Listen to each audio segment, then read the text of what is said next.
in his spare time happens to be a killer. Cockroaches by Nesbø, spoiler discussion. Well, let's get into it. It is a strange thing how easy it is to stay quiet. When everyone around you is silent, saying nothing feels like the safest thing in the world. You're not doing anything wrong. You're just doing exactly what everyone else is doing.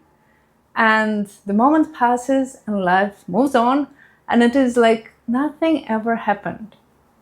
Now take that quiet and stretch it across the entire city.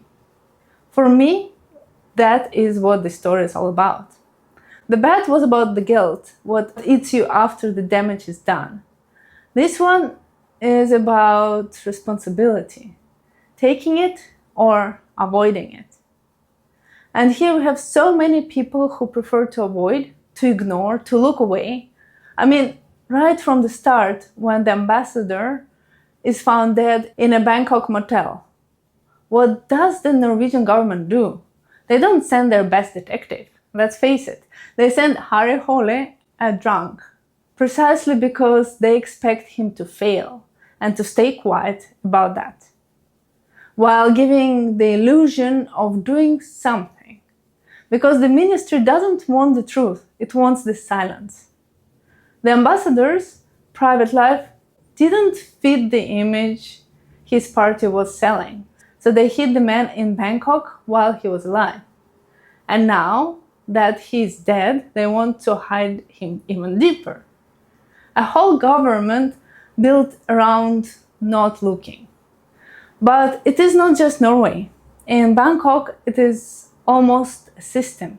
The police there know exactly who the criminals are. The old bosses, the ones running the gambling, the loan sharks, the sex trade, and they leave them be because everyone has quietly learned which stones not to turn over. A criminal you know and can control is safer than the chaos of whoever would take his place. So they keep the lid on and they overlook the small things to stop something bigger from breaking loose. It is corruption, yes, but corruption with a logic. And it makes sense, right? Sometimes looking away is the logical thing to do. Sure, until it becomes personal. Like with Hole and his younger sister, who he loves more than anyone. She was raped, and the system didn't try too hard to find the man who did it. Partially because she has mild Down syndrome, so no one really trusted her testimony. And partially because there were more important cases, and they needed all their men. But my point is, she was the easiest person in the world to look away from. So that is exactly what everyone did. And Harry, to cope once again, reached for the bottle. But unlike Harry, some people don't drown in all of this. Some people swim in it like a fish in water. Take our smiling broker, always happy, always friendly, Jan Brekke, who also in his spare time happens to be a killer. He turned this whole thing into personal philosophy and stuck to it. He admires that moment when Maradona scored with his hand right in front of the whole world and it still counted.